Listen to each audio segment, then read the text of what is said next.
দেশটা নয়তো কারো বাপের ভিটা, করবে মন চাহিলেই যখন যেটা। দেশটা নয়তো কারো বাপের ভিটা, করবে মন চাহিলেই যখন যেটা। দেশটা লক্ষ মায়ের ইজ্জতেরই দামে কেনা, মাটিতে মিশে আছে লাখ শহীদের রক্ত কণা। দেশটা লক্ষ মায়ের ইজ্জতেরই দামে কেনা, মাটিতে মিশে আছে লাখ শহীদের রক্ত কণা। শহীদের রক্তের দামে কেনা মোদের সোনার ভিটা, শহীদের রক্তের দামে কেনা মোদের সোনার ভিটা। তবে কেন অভ্যাস হলো বিদেশিদের কদম চাটা, তবে কেন অভ্যাস হলো বিদেশিদের কদম চাটা। দেশটা নয়তো কারো বাপের ভিটা, করবে মন চাহিলেই যখন যেটা। দেশটা নয়তো কারো বাপের ভিটা, করবে মন চাহিলেই যখন যেটা। যে দেশের মাটি থেকে গন্ধ আসে ওই কালেবার, সে দেশের আকাশ ছুঁয়ে রায় দাঁড়িয়ে কত মিনার। যে দেশের মাটি থেকে গন্ধ আসে ওই কালেবার, সে দেশের আকাশ ছুঁয়ে রায় দাঁড়িয়ে কত মিনার।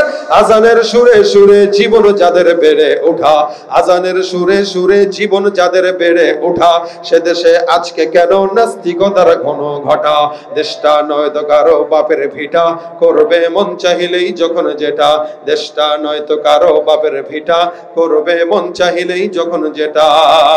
যারা আজ চিল্লাইতেছে স্বাধীনতা স্বাধীনতা, দেশ নয় তাদের আজই দাদার লাগে মাথা ব্যথা।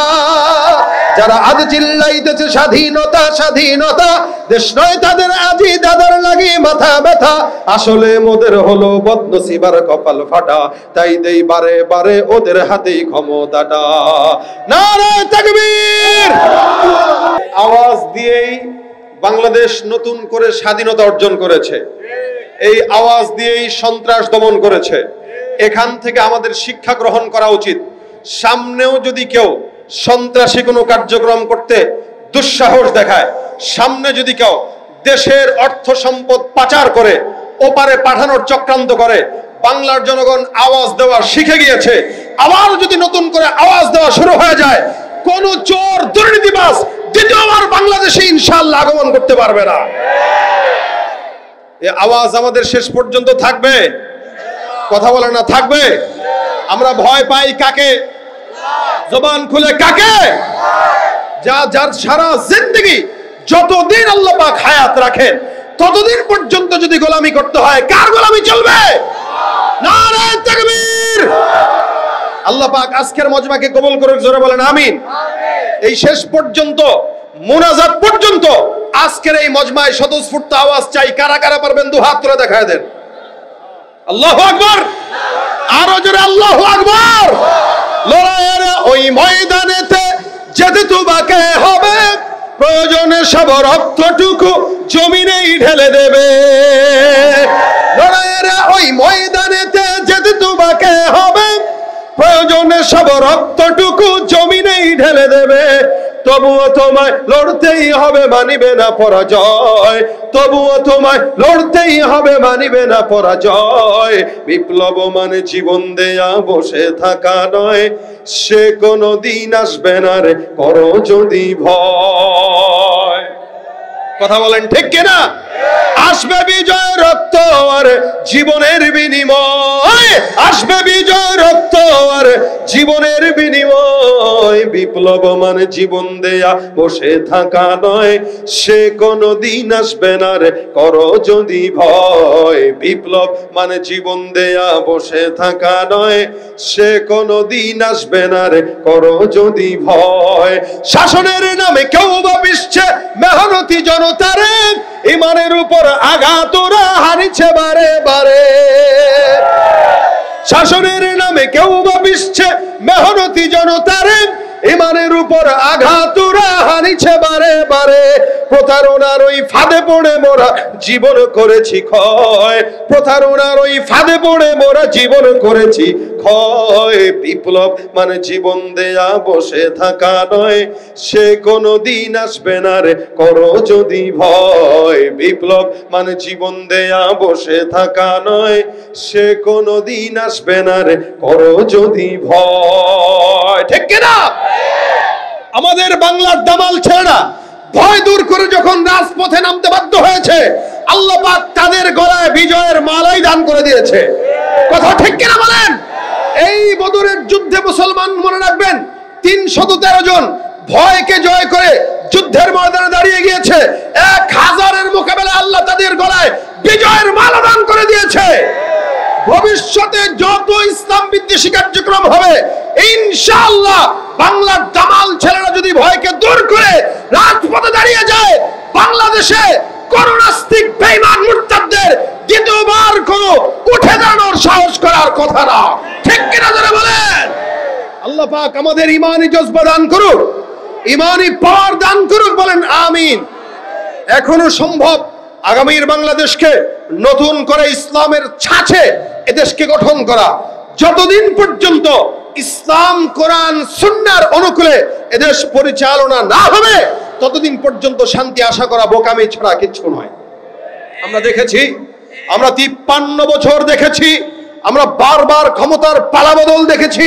এক দলকে বসাই, আরেক দলকে উঠাই, এক দলকে নামাই, আরেক দলকে ওদিকে ফেলে দেই, আরেক দলকে ক্ষমতার মস্তদে বসায় দেই। ফায়দা কি? আপনি আর আমি সাধারণ জনগণ দিন শেষে 100 টাকার সিরা নোট নিয়েই মিছিলের স্লোগান দেওয়া লাগে। কথা কয় না? 100 টাকার মিছিলে যাওয়ার পর 100 টাকার সিরা নোট দেয়।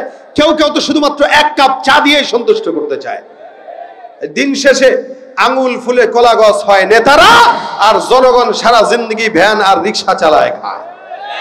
এজন্য ইসলামী ব্যবস্থাপনা ছাড়া কিয়ামত পর্যন্ত সময় দিলাম, সরকারের পালা বদল হবে, হাত বদল হবে, চাঁদাবাজ বদল হবে না, হতে পারে না। এজন্য কোরআন সুন্নাহ দরকার আছে কিনা? কোরআন সুন্নাহ দরকার আছে কিনা? আগামীর বাংলাদেশকে ইসলামের বাংলাদেশ হোক, এটা আমরা চাই তো ইনশাআল্লাহ। এই জন্য আবারও যখন কেউ আমাদের সামনে বারবার নামাজের কথা বলে, বিভিন্ন কথা বলে আমাদের কাছে ভোট চাবে, আমরা দেখব যে আসলেই তারা নামাজি কিনা। আমরা দেখব ফজর থেকে এসা পর্যন্ত তাকে মসজিদে পাওয়া যায় কিনা। যদি ফজর থেকে এসা পর্যন্ত নির্বাচনের আগেও পাওয়া যায়, পরেও পাওয়া যায়, বা ভোটে দাঁড়ানোর আগেও পাওয়া গিয়েছে, বুঝতে হবে ও আসলেই নামাজি। কিন্তু যারা শুধুমাত্র নির্বাচন আসার আগে আমাদেরকে ধোঁকা দেওয়ার জন্য মসজিদে যায়, এরা নামাজি নয়, এরা ভণ্ড। কথা ঠিক কিনা বলেন? আমরা 80 রাকাত তাহাজ্জুদের গল্প একবার শুনি নাই, অনেকবার শুনেছি। 70 রাকাত তাহাজ্জুদের গল্প আমরা বারবার শুনেছি। আমরা এই সমস্ত গল্প শুনতে শুনতে দিশাহারা। এখন আর গল্প নয়, বাস্তবতা দেখতে চাই। যার কপাল মসজিদে যায় না, বাংলাদেশের হালত তো এরকম। ফজরের নামাজ এমন অবস্থা, মসজিদের দিকে তাকাইলে মনে হয় এদেশের সব নাস্তিক ভরা, আর জুমার নামাজের দিকে তাকাইলে মনে হয় এদেশে মুসলমান আর মুসলমান ভরা। কেন? ফজরের নামাজে 10 জনকে খুঁজে পাওয়া যায় না, আর জুমার নামাজে 5 তলা মসজিদ পর্যন্ত ভরপুর। তার মানে এদেশের মানুষ শুধুমাত্র এটাই শিখেছে যে জুমার নামাজ পড়া লাগবে, এর বাইরে কোনো নামাজ নেই। কি বলেন? আসলে কি জুমাই ফরজ, নাকি ফজর থেকে এশা পর্যন্ত প্রত্যেকটা নামাজ ফরজ? ঠিক কিনা? এই হালত যদি হয়, তাহলে যারা ক্ষমতায় বারবার যায় এরা কোশ্চিন কালেও ক্ষমতার পালাবদল আনতে পারবে না, যতক্ষণ আল্লাহর কোরআন রাসূলের সুন্নাহ মোতাবেক এই দেশ পরিচালনা না হবে। আল্লাহ পাক আগামীর বাংলাদেশকে সকল প্রকার নাস্তিক মুরতাদদের দখল থেকে আমাদেরকে হেফাজত করে এই দেশকে আমাদেরকে দান করুক, বলেন আমিন। কিছুদিন আগে আমরা দেখেছি, কিছুদিন আগেও দেখেছি, নারীদের স্বাধীনতার নাম দিয়ে কমিশন তৈরি করা হয়েছে। বাংলার দামাল ছেলেরা আওয়াজ তুলেছে, তো সেই কমিশনও বাতিল হয়ে গেছে। ইনশাআল্লাহ আশা করি এই কমিশন আমাদেরকে মুসলমানের দেশে উলঙ্গপনা ছড়াতে পারবে? ইনশাআল্লাহ পারবে না। ইনশাআল্লাহ আমরা বেঁচে থাকতে ইনশাআল্লাহ হতে দিব ভাইরা আমার। এজন্য শুধুমাত্র 5 ওয়াক্ত নামাজ মসজিদে কপাল ঠুয়ালেই নামাজি বলা চলে না। আপনি আমি মুসলমান দাবি করি, আমাদের কোনো কাজ আছে কিনা বলেন তো? কিছু কাজ আছে কিনা? আল্লাহ পাক কেন পাঠিয়েছেন? পাঠানোর উদ্দেশ্য আমরা সবাই জানি, মা খালাকতুল জিন্না ওয়াল ইনসা ইল্লা লিয়াবুদুন। আল্লাহর দাসত্ব, আল্লাহর গোলামি। বলে গোলামি সবচাইতে কোনটার মাধ্যমে হয়? আবদিয়াত সবচাইতে বেশি কোন ইবাদতের মাধ্যমে হয়? সেটা কি? মাথা ঝুঁকানো। আমরা বলি না যে মারা গেছি কিন্তু মাথা নোয়াই নাই, মরতে রাজি কিন্তু মাথা ঝুঁকাইতে রাজি না। কেন? বলে শত্রুর সামনে মাথা নোয়াবো কেন? একটা পুরুষ এ কথাই বলে, ঠিক তেমনি ভাবে একজন মুমিন এ কথাই বলে যে আল্লাহ ছাড়া কারো সামনে মাথা নোয়াইতে পারি, এটা মুমিনের কাজ। এটা মুমিনের ঈমান। এক সাহাবী নবী করিম সাল্লাল্লাহু আলাইহি ওয়াসাল্লামের কাছে ডাক দিয়া বলেন, ইয়া রাসূলুল্লাহ, আমি আপনার সাথে জান্নাতে যেতে চাই, আমাকে কি কোনো আমল দেওয়া যায়? তো নবী বলেন, এছাড়া আর কি চাও? বলে, এটাই চাই। রাসূল বলেন, বুঝে শুনে জবাব দাও, এছাড়া আর কি চাও? সাহাবী বলেন, হুজুর এটাই চাই, আপনার সাথে জান্নাতে যাব। কার সাথে যাবে? কথা কয় না। কার সাথে যেতে চায়? আপনাকে জিজ্ঞাসা করলে বলবেন, আমি আমার নেতাকে নিয়ে মরতে চাই। দেখছেন না ভিডিওতে? মরার আগে পর্যন্ত বলতেছে, আমি ওই দল করি, ওই দলের জিন্দাবাদ হোক। কত বড় বেহায়া, কত বড় নাফরমান, নিমখারাম হইলে দলের নেতার নাম নিয়ে নিয়ে মরাটাকে সৌভাগ্যের মনে করে। রাসূল সাল্লাল্লাহু আলাইহি ওয়াসাল্লাম বলতেছেন, সাহাবী কি চাও? হুজুর আপনার সাথে জান্নাত চাই। রাসূল বলেন, তাহলে তুমি আমাকে সাহায্য করো, আল্লাহ পাককে সিজদা দিয়া আমাকে সাহায্য করো, তাহলে আমি তোমাকে আল্লাহর কাছে সুপারিশ করে জান্নাতে নিতে পারবো। যে ব্যক্তি আল্লাহকে যত বেশি সিজদা দেয়, সে আল্লাহ পাকের তত বেশি নিকটবর্তী হয়। আর সিজদা এটা এমন একটা বিষয় যেটা শুধুমাত্র আল্লাহর সঙ্গেই সম্পৃক্ত। আমাদের দেশে মুসলমান দাবি করার পরেও আল্লাহকে বাদ দিয়া খাজার দরবারে যায় সিজদা দেওয়ালা লোক আছে না নাই? কম না বেশি? অনেক। আপনি শাহজালালের মাজারে যায় দেখেন, আপনাদের এই কুষ্টিয়ায় অথবা পাবনা অথবা এই সমস্ত এলাকায় আছে কিনা আমার তেমন জানা নাই। আছে? আল্লাহকে বাদ দিয়া খাজার দরবারে যায়, মাজারে যায়, বাবার দরবারে সিজদা দেয়। আমি এটা তাজিমি সিজদা দিয়েছি। তাজিমি সিজদা বলতে কোনো সিজদা নাই। সিজদা একমাত্র কার জন্য? ওয়াসজুদু লিল্লাহি ওয়া'বুদু। আল্লাহ বলেন, ওয়া আনতুম সামিদুন ফাসজুদু লিল্লাহি ওয়া'বুদু। আরে তোমরা তো উদাসীন, উদাসীনতা দূর হবে যদি আল্লাহ পাককে সিজদা দাও। ওয়াসজুদু লিল্লাহি ওয়া'বুদু, সিজদা হবে আল্লাহর জন্য এবং সিজদার মাধ্যমেই তার ইবাদত হবে। আল্লাহ বলেছেন সিজদা হবে কার জন্য? বলেন না জোরে, কার জন্য? মাথা ঝোয়াবো কার দিকে? মাজারে। বাবার কাছে যায়, আব্বা গো একটা সন্তান দেন। বাবার কাছে যায়, বাবা গো বউটা বিয়া করছি 10 বছর, পাই না, একটা বাচ্চা দেন, ফু দিয়া দেন। বউর পেটে ফু দিলে বাচ্চা হয়? কি বলেন আপনারা? এখন বাপ যদি ওই কোয়ালিটির হয়, তাহলে ঠিক আছে, বউটারে আমাদের এখানে 3 দিনের এতেকাফে রেখে যাও। বাচ্চা পাইতে হলে 3 দিনের এতেকাফে খাজা বাবার দরবারের খানকায় রাখা লাগে। এখন বুঝেন, আপনার কষ্ট করা 10 লাখ টাকা মহারণা দিয়ে বিয়ে বাড়ি দেবো, এটারে যদি খাজার দরবারে 3 দিনের জন্য রেখে আসেন, এরপরে যদি সন্তান হয়, বুঝবেন প্রোডাক্ট আপনার না আপনার বাপের। কথা বলেন ঠিক কিনা? পীরগিরি আর মাজার পূজা চলছে দেশটা জুড়িয়া, শিরকি আর ভণ্ডামিতে দেশটা গেছে ভরিয়া। পীরগিরি আর মাজার পূজা চলছে দেশটা জুড়িয়া, শিরকি আর ভণ্ডামিতে দেশটা গেছে ভরিয়া। গাজার কলকি টান মারিয়া, গাজার কলকি টান মারিয়া দেখায় খাজার শান। ওরা শিক্ষিত শয়তান, ওরা আমার সাথে, ওরা শিক্ষিত শয়তান, ওরা দুর্নীতির ওই আখড়ায় বসে, দুর্নীতির ওই আখড়ায় বসে জাহির করে জ্ঞান, কলম দিয়ে কামায় টাকা ধরে সাধুর ভান। ওরা শিক্ষিত শয়তান, ওরা শিক্ষিত শয়তান, ওরা শিক্ষিত শয়তান, ওরা শিক্ষিত শয়তান। ঠিক কিনা? মাজারে যায় সিজদা দেওয়া যাবে? দিবেন? তাজিমি সিজদা দিবেন না। সিজদা কাউকে দেওয়া জায়েজ নেই, না বাপ, না মা, না স্বামী, না পীর, না বুজুর্গ। কোন পীর যদি বলে আমার ভাই সিজদা দাও, বুঝতে হবে ওইটা আপনার আসল পীর না, ওইটা শয়তানের পীর। সিজদা হবে কার জন্য? আল্লাহ। ওয়াসজুদু লিল্লাহি ওয়া'বুদু, একমাত্র আল্লাহর জন্য সিজদা। দেখেন ভাই, আমি আপনি সিজদা না দিলেও আল্লাহর কোনো যায় আসে না। এই গোটা দুনিয়াতে যত আসমান জমিন যা কিছু নজরে আছে, এগুলা কাকে সিজদা দেয়? আল্লাহকে সিজদা দেয়। এই যে গাছপালা দেখতেছেন, আল্লাহকে সিজদা দেয়। ওয়াশ-শামসু ওয়াল কমারু বিহুসবান ওয়ান নাজমু ওয়াশ-শাজারু ইয়াসজুদান। তারকারাজি, সূর্য, চন্দ্র, পাহাড় পর্বত যা আছে সব সৃষ্টি জগৎ সিজদা একমাত্র কাকে দেন? আল্লাহকে দেন। এই সেজদা শুরু হয় আদম পয়গম্বর থেকে। যখন নাকি আল্লাহ পাক আদম নবীকে বানাইলেন, তখন আল্লাহ পাক রব্বুল আলামিন সব ফেরেশতাদেরকে বলছেন উসজুদু লি আদম, আদমকে কি দাও? সেজদা দাও। এই সেজদা ইবাদতের নয়, এটা আল্লাহ পাকের আদেশ দেওয়া এবং মানবের যে সম্মান বেশি এটাকে প্রমাণের জন্য। সব ফেরেশতাকে বলতেছেন উসজুদু লি আদম, তোমরা আদমকে সিজদা দাও। আদম একটা মানুষ, দেখেন ফাসাজাদাল মালাইকাতু কুল্লুহুম আজমাউন, সব সিজদা দিয়ে দিল ইল্লা ইবলিস। দেয় নাই কে?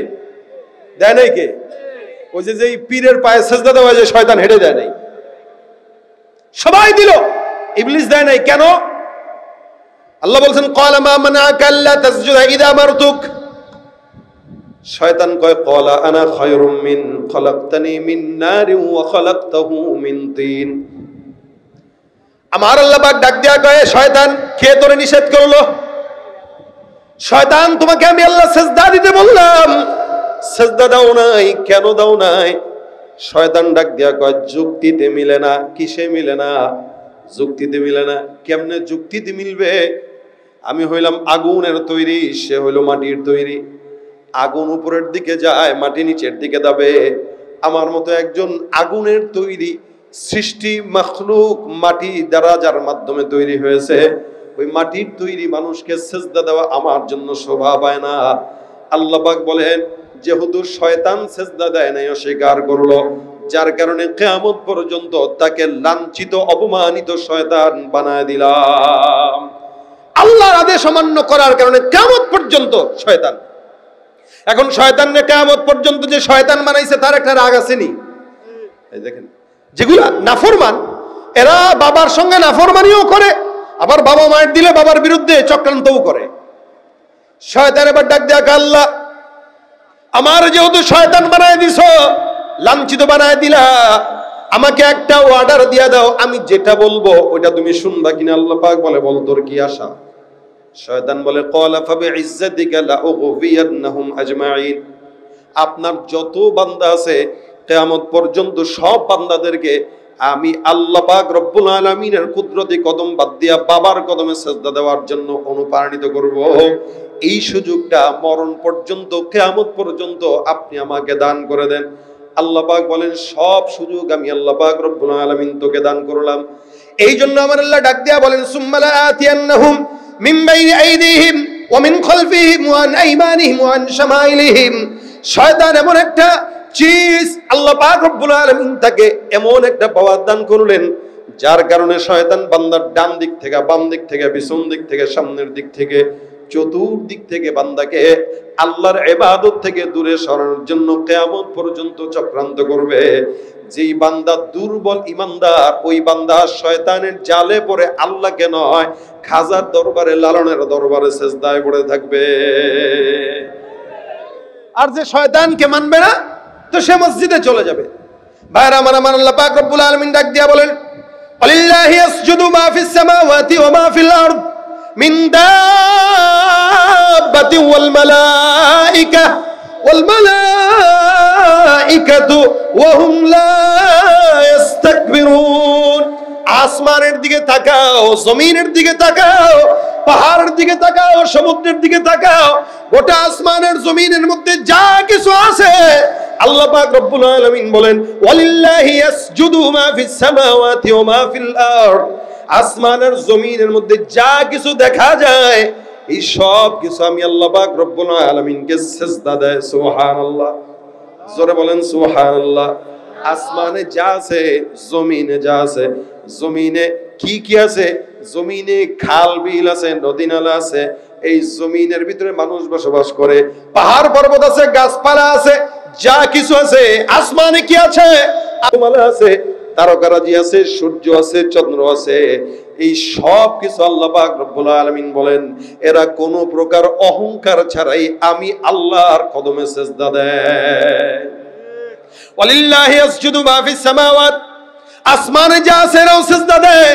এ মুসলমান নবীর উম্মত বুঝবেন, রাসূল করিম সাল্লাল্লাহু আলাইহি ওয়াসাল্লাম বর্ণনা করেন আসমান কত বড়, বিশাল বড় আসমানের মধ্যে আল্লাহর হাবিব বলেন 4 আঙ্গুল পরিমাণ জায়গা খালি নাই, যেই জায়গায় আল্লাহর ফেরেশতা নাই আর ওই ফেরেশতারা আল্লাহ পাকের কদমে সিজদা করত অবস্থায় নাই। রাসূল সাল্লাল্লাহু আলাইহি সাল্লাম বলেন আসমানে 4 আঙ্গুল জায়গা খালি নাই।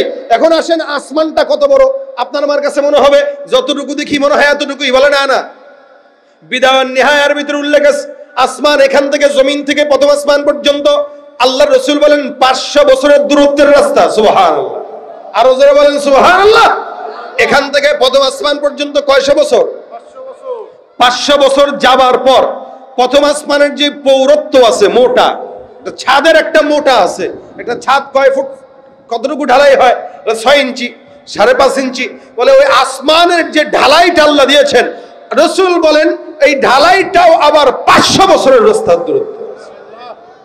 প্রথম আসমানের পর আবার দ্বিতীয় আসমান, ওই দ্বিতীয় আসমান পর্যন্ত 500 বছরের পথ।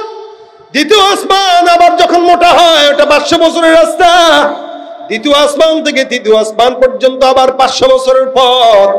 তৃতীয় আসমানটা আবার পৌরত্বের দিক থেকে 500 বছরের রাস্তা। তৃতীয় আসমান থেকে চতুর্থ আসমান পর্যন্ত আবার 500 বছরের রাস্তা। চতুর্থ আসমানের মোটাটাও আবার 500 বছরের রাস্তা। চতুর্থ থেকে পঞ্চম পর্যন্ত 500 বছরের রাস্তা। পঞ্চম আসমানটাও আবার 500 বছরের দীর্ঘায়িত মোটা। পঞ্চম থেকে ষষ্ঠ পর্যন্ত আবার 500 বছরের রাস্তা। আবার ষষ্ঠ আসমানটাও 500 বছরের রাস্তার সমতুল্য মোটা। ষষ্ঠ আসমান থেকে নিয়ে সপ্তম আসমান পর্যন্ত আরো 500 বছরের রাস্তা। সুবহানাল্লাহ।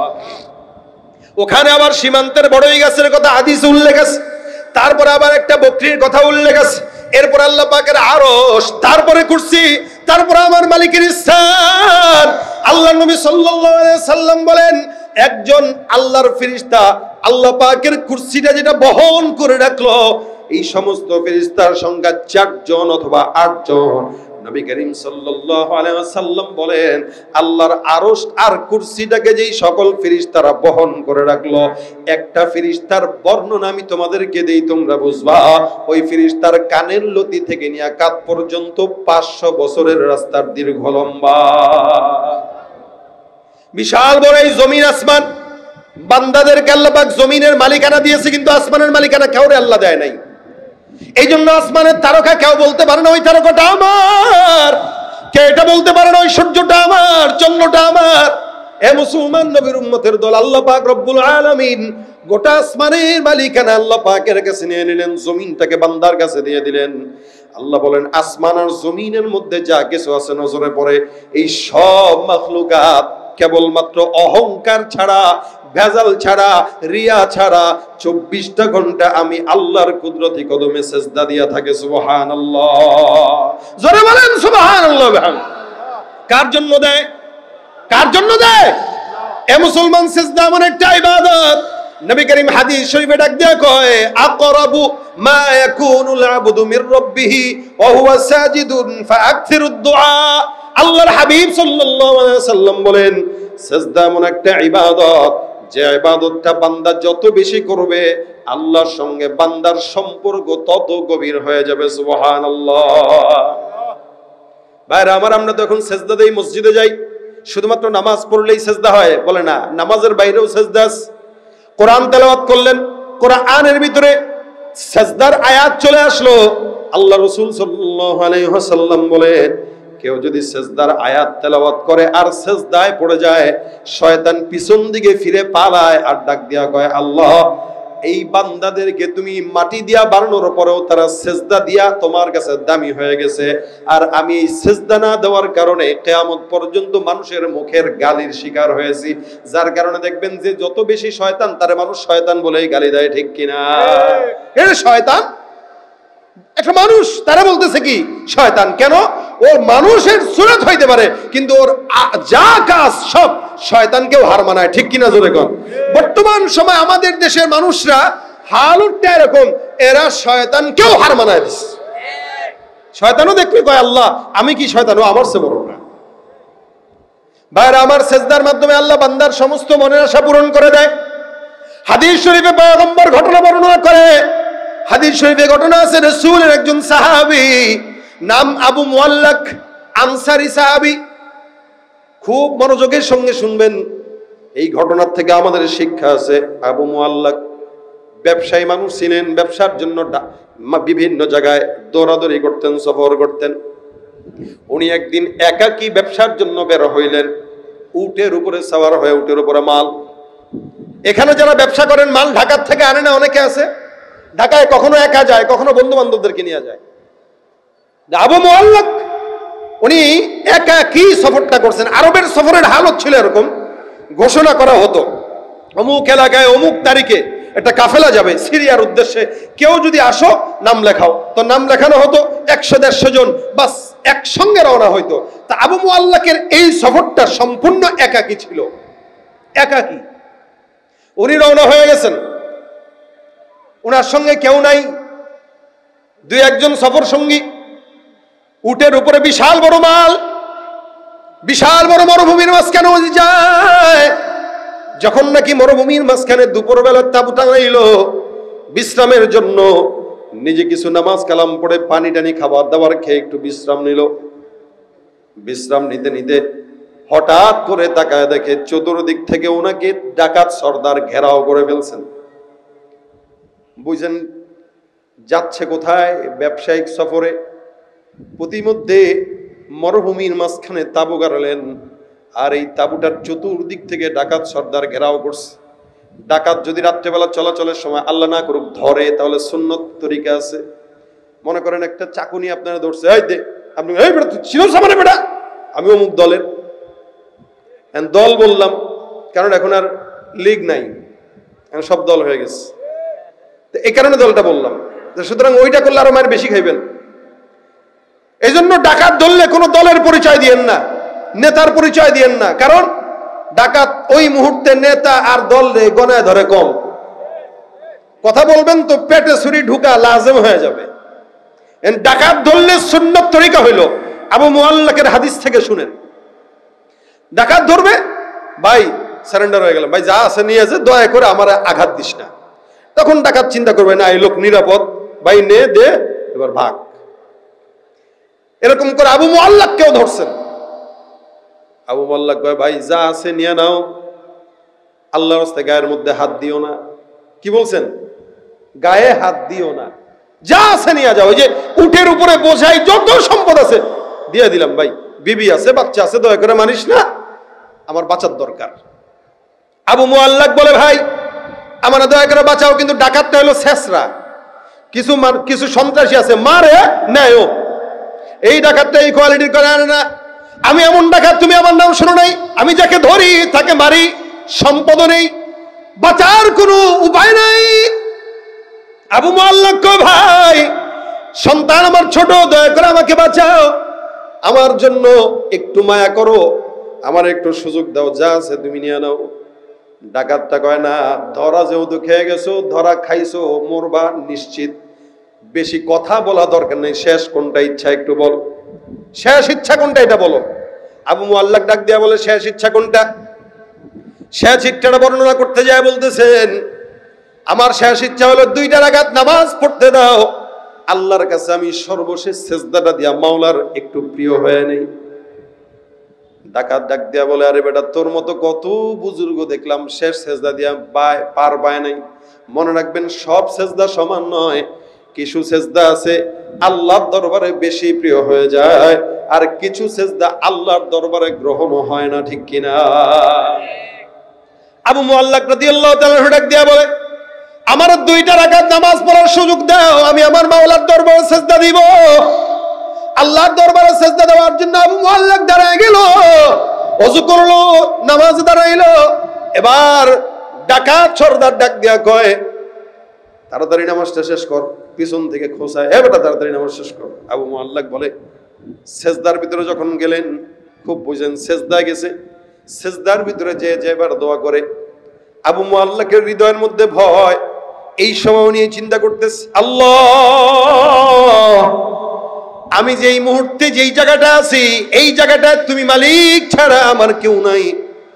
তুমি যদি আমাকে চাও বাঁচাইতে পারো, যদি মারতে চাও মারতে পারো, তবে আমি এটা বিশ্বাস করি, গভীর জঙ্গলে আর সমুদ্রের মাঝখানে অথবা মরুভূমির মাঝখানেও কেউ না থাকলেও মাওলা তুমি আছো। তুমি যদি মাওলা চাও, দুনিয়ার সব মানুষ চাইলেও কোনো বান্দাকে ক্ষতি করতে পারে না, ঠিক কিনা? তুমি পারো করতে মোচন অভাব দুঃখী লোকের, তুমি পরম মুক্তিদাতা মালিকে জগতের। তুমি পারো করতে মোচন অভাব দুঃখী লোকের, তুমি পরম মুক্তিদাতা মালিকে জগতের। তোমার কাছে চাই যে পানা, তোমার কাছে চাই যে পানা, আমরা প্রতিদিন তোমার দয়ায় পূর্ণ আমার সারা নিশিদিন। আল্লাহ তুমি দয়ার সাগর, আল্লাহ তুমি দয়ার সাগর, রহমানুর রহিম। তোমার দয়ায় পূর্ণ আমার সারা নিশিদিন। দয়া করেন কে? চাওয়া তো লাগে নাকি ভাই? আমরাও চাই, আপনারাও চান, আবার আল্লাহওয়ালা বুজুর্গরাও চায়। তাদের দোয়া কবুল করে আল্লাহ, আমাদেরটা কবুল করে না কেন? বলে আমাদের চাওয়ার ঠিক ঠিকানা নাই, আমাদের চাওয়া আল্লাহর মন মতো হয় না। এই কারণে আল্লাহ 24 ঘন্টা সিজদায় পড়ে থাকলেও আল্লাহ কবুল করে না। আবু মুআল্লাক নামাজের মধ্যে দাঁড়াইলেন, সিজদার ভিতরে গেলেন, সিজদায় যায় যায় দোয়া করে, ইয়া ওয়াদুদ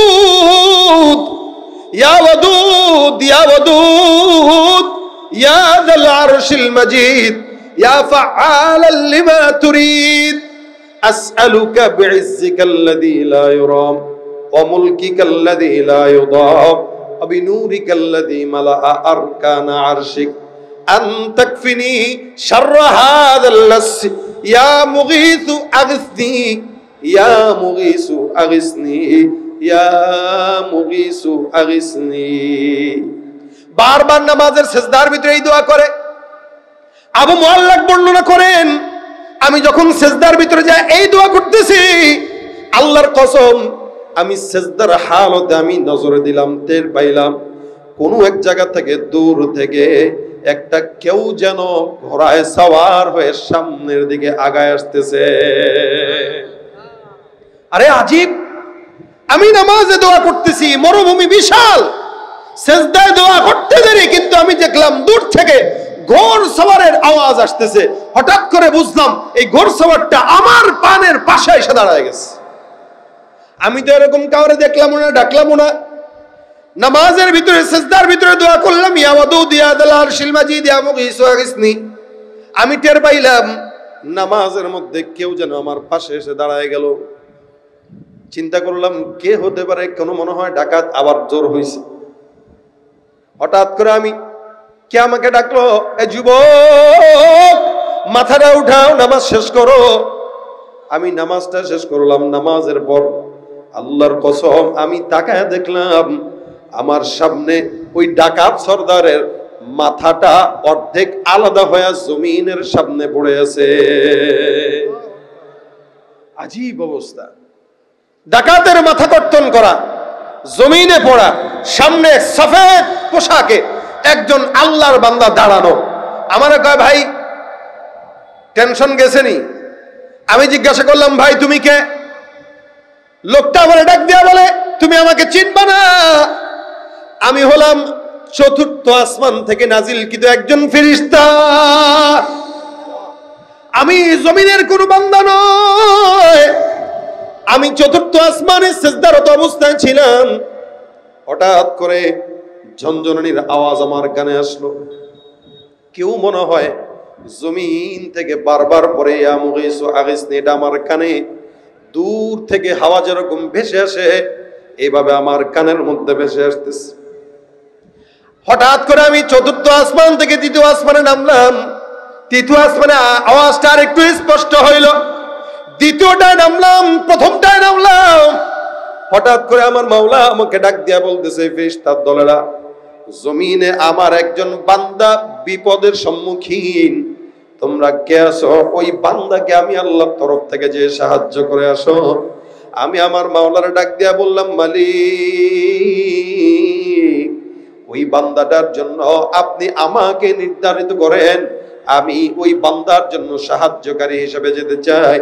আল্লাহর আদেশে তোমার কাছে এসে এই ডাকাতকে আমি হত্যা করে আমার মাওলার আদেশ পালন করতে চলে আসলাম। সিজদার ভিতরে তুমি যে দোয়াটা করেছো, এই দোয়াটা আল্লাহ পাক রব্বুল আলামিন পর্যন্ত বুঝছে। আমার আল্লাহ তোমার দোয়া কবুল করলেন। আল্লাহ কবুল করার কারণে তোমার জন্য আসমান থেকে সহায়তা পাঠায় দিলেন। মুসলমান ভাইরা আমার, প্রশ্ন করি, জবাব দেন তো, যে আল্লাহ পাক ১৫০০ বছর আগে আবু আল্লাহকে সাহায্য করলো, ওই আল্লাহ এখনো আছে না নাই? যেই জমিনের ভিতরে এই ঘটনা ঘটেছে, ওই জমিনও এখনো আছে না নাই? সাহাবা একরাম ছিল মানুষ, আপনিও আমিও মানুষ। তারও নামাজ ছিল, আমাদেরও নামাজ আছে, এখনো নামাজ আছে, তখনও নামাজ ছিল, কিন্তু পার্থক্য আছে না নাই? লোকও আসিল, আল্লাহ ছিল, এখনো লোকও আছে, আল্লাহ আছে, তখনও জমিন ছিল, এখনো জমিনও আছে, কিন্তু সেই ঈমান আর ইখলাস আর তাকওয়া নাই, যার কারণে আমাদের সমাজে নামাজি বান্দা থাকতেও ঘুষখোর আর সুদখোরের কমতি হয় না। ঠিক কি না? নামাজ পড়া মসজিদ থেকে বের হয়ে সিগারেট ধরায় দেয়, নামাজও পড়ে জনগণের টাকা চুরি করে খায়, নামাজ পড়ে ব্যবসার ভিতরে ২ নাম্বারি করে, নামাজ পড়ে জনগণকে ধোঁকা দেয়, নামাজ পড়ে দিনের ভোট রাতে নিয়ে পাস হয়ে যায়। যতদিন পর্যন্ত সমাজের বান্দাদের ইখলাস ঠিক না হবে, আল্লাহর কসম, ততদিন পর্যন্ত আল্লাহর গায়বী মদদ আসমান থেকে আসবে না। ঠিক কিনা? নামাজ তখনও ছিল, এখনো আছে, ভবিষ্যতেও থাকবে। নামাজি করতেছে, কিন্তু তাকায় দেখবেন চেহারার দিকে, অধিকাংশ নামাজির চেহারার সাথে কোনো নূরের সম্পর্ক নাই। সেজদা দিতেছে যেন রিয়া মোতাবেক দিচ্ছে, বাস মানুষকে দেখানো লাগবে তাই দিচ্ছি, দায় সারা সেজদা দিচ্ছে। মসজিদে যাচ্ছে ঠিকই, আসতেছে ঠিকই, কিন্তু ঘুষ, সুদ, জেনা, ব্যভিচার, সন্ত্রাসী কার্যক্রম, এমন কোন অন্যায় নাই যেটা সে করে না। আর এই হালতে কেউ যদি নামাজ আদায় করে, কিয়ামত পর্যন্ত নামাজ আদায় করবে, জিন্দেগিতেও ওই নামাজি বান্দা আল্লাহর প্রিয় হতে পারবে না, আর ওই সেজদার মাধ্যমে জান্নাত পাওয়া সম্ভব না। কথা ঠিক কিনা জোরে কর ভাইরা আমার। এই কারণে যতদিন পর্যন্ত ঠিক মতো আল্লাহর গোলামি না করবেন, আল্লাহ আপনার কথা শুনবে না। আল্লাহ পাক ডাক দিয়া কানে আইন্দা জন্নি আবদি বি, আমার বান্দা আমার প্রতি যতটুকু ধারণা রাখবে, আমি আল্লাহ তার জন্য ততটুকুই ব্যবস্থা রাখবো। সাহাবী যতটুকু ধারণা রাখছে, আল্লাহ ততটুকু রাখছে। আমরা এখন বিপদে পড়লে আগে মেম্বারের কাছে যাই, চেয়ারম্যানের কাছে যাই, এমপির কাছে যাই, ইউনোর কাছে যাই, উপজেলা চেয়ারম্যানের কাছে যাই, প্রশাসনের কাছে যাই। এত 14 জায়গায় ঘোরা লাগতো না, শুরুতেই যদি আল্লাহর কাছে যাই। কি বলেন? শুরুতে নামাজে দাঁড়ায় আল্লাহর কাছে চাইতেন, আল্লাহ বলতো যে আমার কাছে যেহেতু আগে চাইছে, 14 জায়গায় যাওয়ার রাস্তাটা বন্ধ করে আগেই তার কাজটা করে দেই। এখন 14 জায়গায় যায় যখন কাজ হয় না, তখন কাহারে আল্লাহ, তুই ছাড়া তো আর কেউ নাই। 14 জায়গায় পরকিয়া কইরা এরপরে মালিকের প্রেম, এটা আল্লাহ গ্রহণ করবে না। ঠিক পরকিয়া বিবিকে যেরকম স্বামী গ্রহণ করতে চায় না, পরকিয়া বান্দাকেও তার মাওলা গ্রহণ করতে চায় না। পরকিয়া বান্দা মানে নেতার প্রতি প্রেম আছে, আল্লাহর প্রতি প্রেম নাই। আল্লাহকে আমি বানাইলাম, আমি খাওয়াইলাম, আমি পড়াইলাম, সব আমি দিলাম, আর মহব্বত করে নেতারে। কোন নেতা উঠতে বসতে মিথ্যা বলে 100টা? কোন নেতা ঘুষের টাকা না খাইলে পেটের ভাত হজম হয় না? কোন নেতা জনগণের টাকা চুরি করে আঙুল ফুলে কলা গাছ হওয়া নেতা? এরকম নেতা যদি চান তাহলে আরো গোলামি করেন। সমাজের হালত যেই লাউ সেই কদুই থাকবে।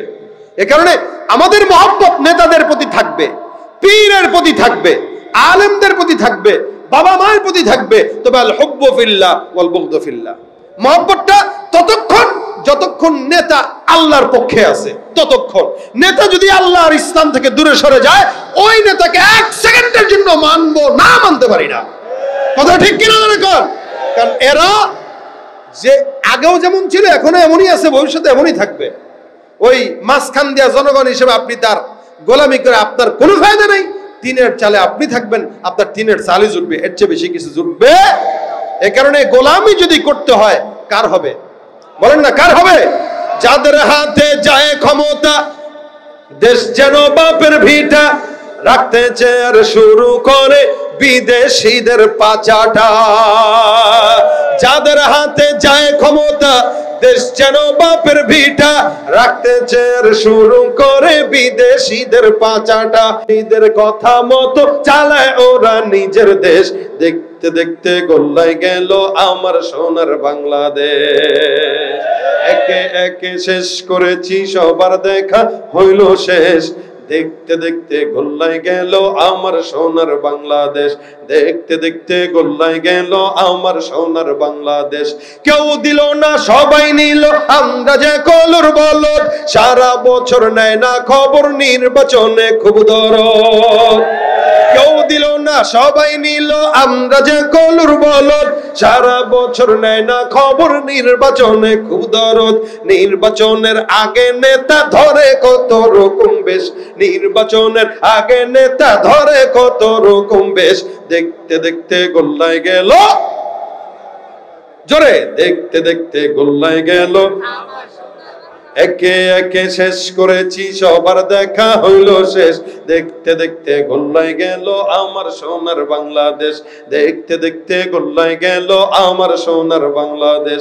মুসলমানের দেশটা মোদের আছে খাতা কলমে, দোষের দোষী যে বাজারাই শাস্তি পায় যে আলেমে। মুসলমানের দেশটা মোদের আছে খাতা কলমে, দোষের দোষী যে বাজারে শাস্তি পায় যে আলেমে। ওরা ইসলাম বেচেই ক্ষমতাটা পাকাপোক্ত করে বেশ, ইসলাম বেচেই ক্ষমতাটা পাকাপোক্ত করে বেশ, দেখতে দেখতে গোল্লায় গেল, দেখতে দেখতে গোল্লায় গেল আমার সোনার বাংলাদেশ। একে একে শেষ করেছি সবার দেখা হইল শেষ, দেখতে দেখতে গোল্লায় গেল আমার সোনার বাংলাদেশ, দেখতে দেখতে গোল্লায় গেল আমার সোনার বাংলাদেশ। ঠিক কিনা ভাইরা আমার?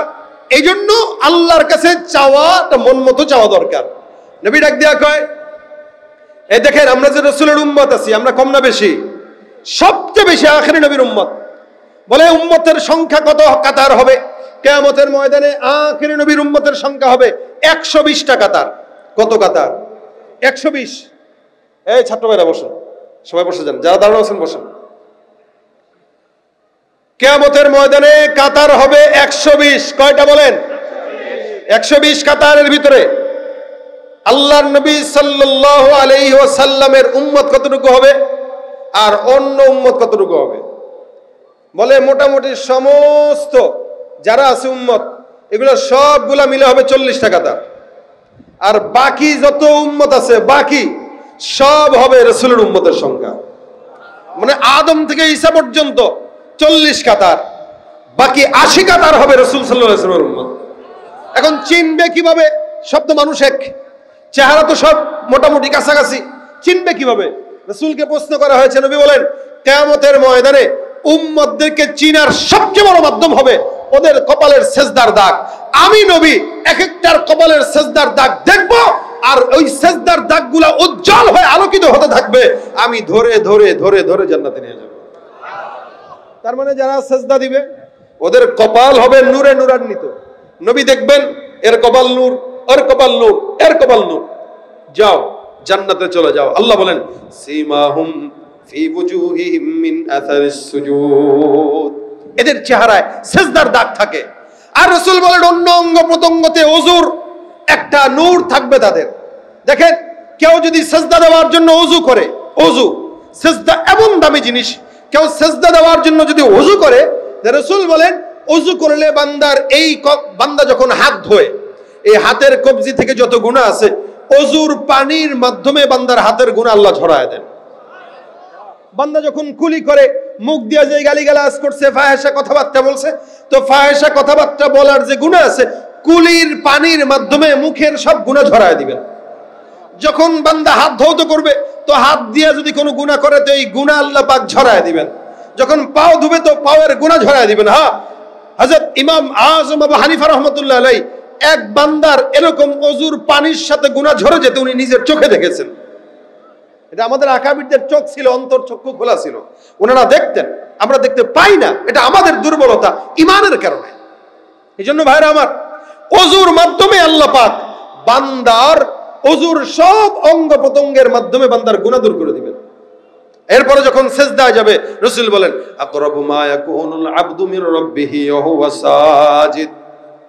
মুসা পয়গম্বরকে প্রশ্ন করা হয়, তুমি যে মাওলার সঙ্গে কথা বলো, আল্লাহর সঙ্গে তুমি কেমনে কথা বলো? কথা যখন বলি, এ মুসা, তোমার সঙ্গে নির্দিষ্ট সময় আমি আল্লাহ পাক রব্বুল আলামিন কথা বলি, নির্দিষ্ট জায়গা, নির্দিষ্ট সময়, নির্দিষ্ট কথার বাইরে কোনো কথা নাই। এরপরেও মুসান্না মুকাল্লামাল্লাহু মুসা তাকলিমা। কিন্তু শেষ জামানায় আমি এমন একদল উম্মত পাঠাবো যারা আখির নবীর উম্মত, আখির নবী মুহাম্মদুর রাসূলুল্লাহ সাল্লাল্লাহু আলাইহি ওয়াসাল্লামের উম্মতরা, ওরা যখন জমিনের মধ্যে আসবে, তুমি মুসা নির্দিষ্ট সময়ে অনুমতি নিয়ে কথা বলো, তবু আমি আর মাঝখানে, তোমার মাঝখানে, মুসা আর আল্লাহর মাঝখানে ৭০,০০০ নূরের পর্দা থাকে। আখিরি জামানার উম্মতরা যখন মন চাবে তখন আল্লাহর সঙ্গে কথা বলবে, মাঝখানে একটাও নূরের পর্দা আল্লাহ রাখবে না। মুসা নবীর সাথে ৭০,০০০ নূরের পর্দার ব্যবধানে আল্লাহ পাক কথা বলতেন, আর আপনার আমার সাথে আল্লাহ পাক সরাসরি কথা বলবেন। মুসা নবী বলেন, আল্লাহ, এই উম্মতটা কারা যারা তোমার সাথে সরাসরি কথা বলতে পারবে? এত পাওয়ার, যখন মন চায় তখন বলবে। কেমনে বলবে? আল্লাহ ডাক দেয়া কয়, নামাজের মধ্যে যখন দাঁড়ায় বলবে আলহামদুলিল্লাহ রাব্বিল আলামিন, আল্লাহ পাক রব্বুল আলামিনের বান্দা ওযু করবে আর নামাজের ভিতরে দাঁড়ায় বলবে আলহামদুলিল্লাহ রাব্বিল আলামিন। ফজর, জোহর, আসর, মাগরিব, এশা, তাহাজ্জুদ, ইশরাক, আওয়াবিন, চাষ, বান্দা যখন নামাজের মধ্যে দাঁড়ায় সূরা তেলাওয়াত করবে, সূরা ফাতিহা, আমার আল্লাহ বান্দার ওই নামাজ, বান্দা নামাজ পড়ার সময় আলহামদুলিল্লাহ পড়ার পর আমার আল্লাহ বান্দার আলহামদুলিল্লাহর জবাব দিয়া, আসমান থেকে আওয়াজ দিয়া বান্দার জবাব দিয়া বলে হামিদানি রব্বি, আল্লাহু আকবার। বান্দা বলে আলহামদুলিল্লাহ রাব্বিল আলামিন, আল্লাহ বলেন হামিদানি রব্বি। এরকম করে করে এক এক আয়াতের বিপরীতে আল্লাহ পাক বান্দার সঙ্গে সরাসরি নামাজের মাধ্যমে কথা বলে। এই কথা শুধুমাত্র নামাজের মাধ্যমে হয়, এছাড়া অন্য কোনো সময় না। এজন্য নবী বলেন, বেশি নিকটবর্তী হতে চাও তাহলে আল্লাহর কাছে নামাজে দাঁড়ায় যাও। আকরাবু মা ইয়াকুনুল আবদু মির রাব্বিহি ওয়া হুয়া সাজিদ। সিজদা দাও, আল্লাহর নিকটবর্তী হও। আল্লাহ বলেন উসজুদ ওয়াকতারিব, সিজদা দাও, নিকটবর্তী হও। যে যত বেশি সিজদা দেয় ওই বান্দা তত নিকটবর্তী হয়। সিজদা কতক্ষণ সময় দিব? বলে স্বল্প নাকি দীর্ঘ? রাসূল সাল্লাল্লাহু আলাইহি ওয়াসাল্লামের সিজদার ব্যাপারে আছে কানা সুজুদুহু করিবাম মিন কিয়ামি। আম্মা জান্নাহ বলেন নবীর সিজদা এত দীর্ঘ ছিল, এত দীর্ঘ ছিল, স্বাভাবিকভাবে কোন বান্দা যদি ৫০ আয়াত তেলাওয়াত করতে যতক্ষণ লাগে, আল্লাহর নবীর সিজদা ৫০ আয়াত তেলাওয়াত করার মতো দীর্ঘ লম্বা হতো।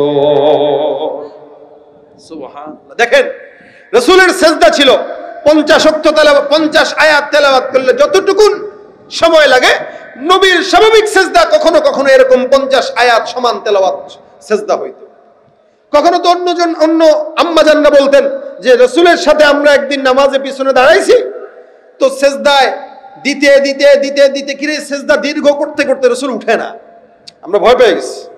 আমরা নামাজ শেষ করে রাসূলের পা নাড়া দিছি যে নবী আছে কিনা, দেখলাম নবী নড়ছেন, তার মানে নবী আছে, কিন্তু সিজদায়। নবীর সিজদা শেষ হওয়ার পর আমরা জিজ্ঞাসা করলাম, ইয়া রাসূলুল্লাহ, আপনি এত দীর্ঘ সিজদা দিলেন, আমরা সিজদা দিতে দিতে ভয় পেয়ে গেছি যে আমাদের মাথার রক্ত নাক দিয়ে পড়বে, কিন্তু আপনি যে সিজদা দিলেন আপনার তো কিছু হইল না। রাসূল বলেন, আমি তোমাদের মতো না, সুতরাং সিজদা তোমরা দীর্ঘ করো। যে যত বেশি দীর্ঘ সিজদা করবে তার সাথে তত আল্লাহ পাকের তাআল্লুক দীর্ঘ হয়ে যাবে। আর সিজদার মাধ্যমে আল্লাহ বান্দার মনের দোয়া কবুল করেন। এই কারণে রাসূল বলেন ফাআকসিরুদ দুআ, এই তোমরা সিজদা যখন দিবা তখন সিজদায় ঢুকে বেশি দোয়া করো। সিজদায় যে যত বেশি দোয়া পড়বে আল্লাহ ওই দোয়া কবুল করবেন। রাসূল বলেন ফাআকসিরুদ দুআ, তোমরা সিজদায় গেলে দোয়া করো। ফরজ নামাজের সিজদায় দোয়া করার নিয়ম নাই, বাকি নফল নামাজের সিজদায় যখন যাবেন তখন দোয়া করবেন, রব্বানা আতিনা ফিদ দুনিয়া হাসানা বা অন্যান্য দোয়া পড়বেন আপনার যেই দোয়া দরকার। বিশেষ করে আমি যেই দোয়াটা হাদিসে শুনাইছি, ইয়া ওয়াদুদ ইয়া ওয়াদুদ ইয়া ওয়াদুদ, এই সমস্ত দোয়া যদি কেউ পড়ে তো রাসূল বলেন আল্লাহ পাক তার মনের আশা সিজদার মাধ্যমে বললে আল্লাহ ওই মনের আশা পূরণ করে দেয়। আমরা সিজদা দেই ঠিকই, মুরগির ঠোকরের মতো সিজদা দেই। আমাদের সিজদা আছে ঠিকই, আল্লাহর জন্য না, কোনো মতে ভোট পাওয়ার জন্য, ধান্দামি ভোট পাওয়ার জন্য। আমাদের যা কিছু হয় আমরা আমাদের ধান্দার জন্য করি। আল্লাহর জন্য যদি করতাম তা দুনিয়াও মিলতো, আখিরাতও মিলতো। কি বলেন, ঠিক না? এই জন্য সিজদা তো দেওয়াই লাগে। নামাজ তো পড়াই লাগে, তো এটা আল্লাহর জন্য পড়লে কি হয়, নিয়তটা একটু সহি করে ফেলি না যে এখন থেকে সেজদা দিব আল্লাহর জন্য, কারোর জন্য না, কোনো মাজারে না, কোনো বাপের দরবারে না, কোনো পীরের কাছে না। মাথা নোয়ানো যাবে না, মাথা ঝুঁকাইতে হলে এটা আল্লাহর জন্য ঝুঁকাইতে হবে। এই মাথা দামি জিনিস, এই শির দামি জিনিস, এটা ঝুঁকাইতে যদি হয় তো সেটা কার জন্য? এটা ঝুঁকাইতে হলে আল্লাহর জন্য, এছাড়া অন্য কারোর জন্য না। এই জন্য আল্লাহ পাক রব্বুল আলামিন বারবার বলছেন উসজুদু লিল্লাহ, আল্লাহর জন্য সেজদা দাও। কুল ইন্না সালাতি ওয়া নুসুকি ওয়া মাহইয়ায়া ওয়া মামাতি লিল্লাহি রাব্বিল আলামিন, সব আল্লাহর জন্য। এই জন্য বেশি বেশি সেজদা দেওয়ার তৌফিক আল্লাহ দান করুন। কখনো কখনো এমনি ওযু আছে তো সেজদায় পড়ে থাকবেন, নফল নামাজ শেষ করছেন, ফরজ শেষ করছেন, তো মসজিদে 10-15 মিনিট একটু সেজদা দিয়ে থাকেন, দেখবেন দিলে একটা শান্তি লাগবে। এমনি সেজদা দিয়ে থাকবেন, দোয়া করবেন, সেজদায় বারবার দোয়া করবেন, দেখবেন সেজদার মাধ্যমে যেই প্রশান্তি আপনি মিলবে, আপনাকে আল্লাহ পাক দিবেন, এই প্রশান্তি কোটি টাকা দিয়েও আপনি কখনো পাবেন না।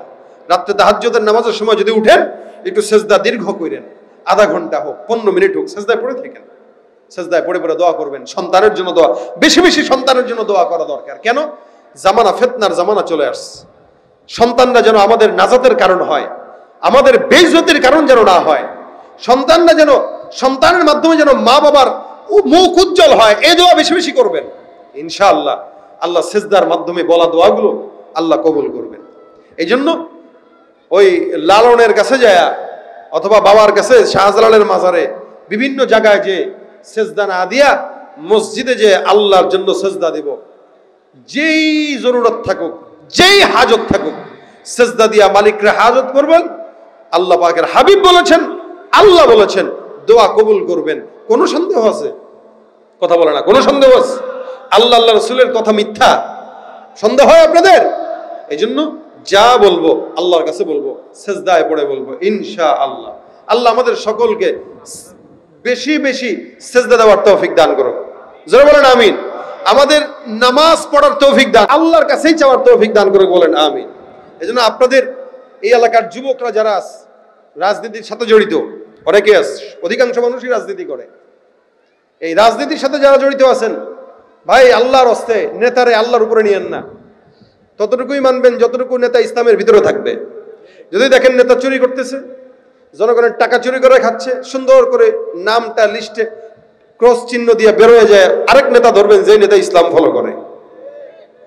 যদি দেখেন আপনার পীর দাড়ি রাখে না, আপনার পীর নামাজ পড়ে না, পর্দা করে না, বুঝবেন এটা আসল না, এটা ভণ্ড। এই পীর কেউ ক্রস চিহ্ন দিয়ে অন্য জায়গায় যাবেন। হাত্তা আপনার মা বাবাও যদি ইসলামের বিরুদ্ধে যায়, আপনিও তার বিরুদ্ধে যাবেন। এটা আপনার ঈমান। এই জন্য গোলামি করতে হয়, সেটা আল্লাহর। সিজদা দিতে হয়, সেটা আল্লাহর জন্য। ইবাদত বন্দেগী করতে হবে, সব আল্লাহর জন্য। আল্লাহ পাক আমাদেরকে তার জন্য ইবাদত বন্দেগী করার তৌফিক দান করুন। ভাইরা আমার, আপনাদের সামনে আমি আরজ করব, প্রতিষ্ঠান যেহেতু মাদ্রাসার মাহফিল, মাদ্রাসার মাহফিলগুলো কিছু আরজ জনগণের কাছে থাকে। যদিও আমাদের রানা ভাই মাদ্রাসা যেটা করেছেন, মোহতামিম সাহেব, উনি বলছেন খুব বেশি দরকার নাই, তবে একটা মাহফিল, একটা মাদ্রাসার সাথে, দিনের সাথে যদি আপনার সম্পৃক্ততা থাকে, এতে সব আপনার। মাদ্রাসার ফায়দা এটা তেমন বেশি ফায়দা না। দ্বীনি প্রতিষ্ঠান আল্লাহ পাক যে কোনো না যে কোনো ভাবে চালায় না। আল্লাহর কাছে ওরে মানুষ হইছো বেহুশ দুনিয়ার পিছে, কি জবাব দিবি রে তুই আল্লাহর কাছে।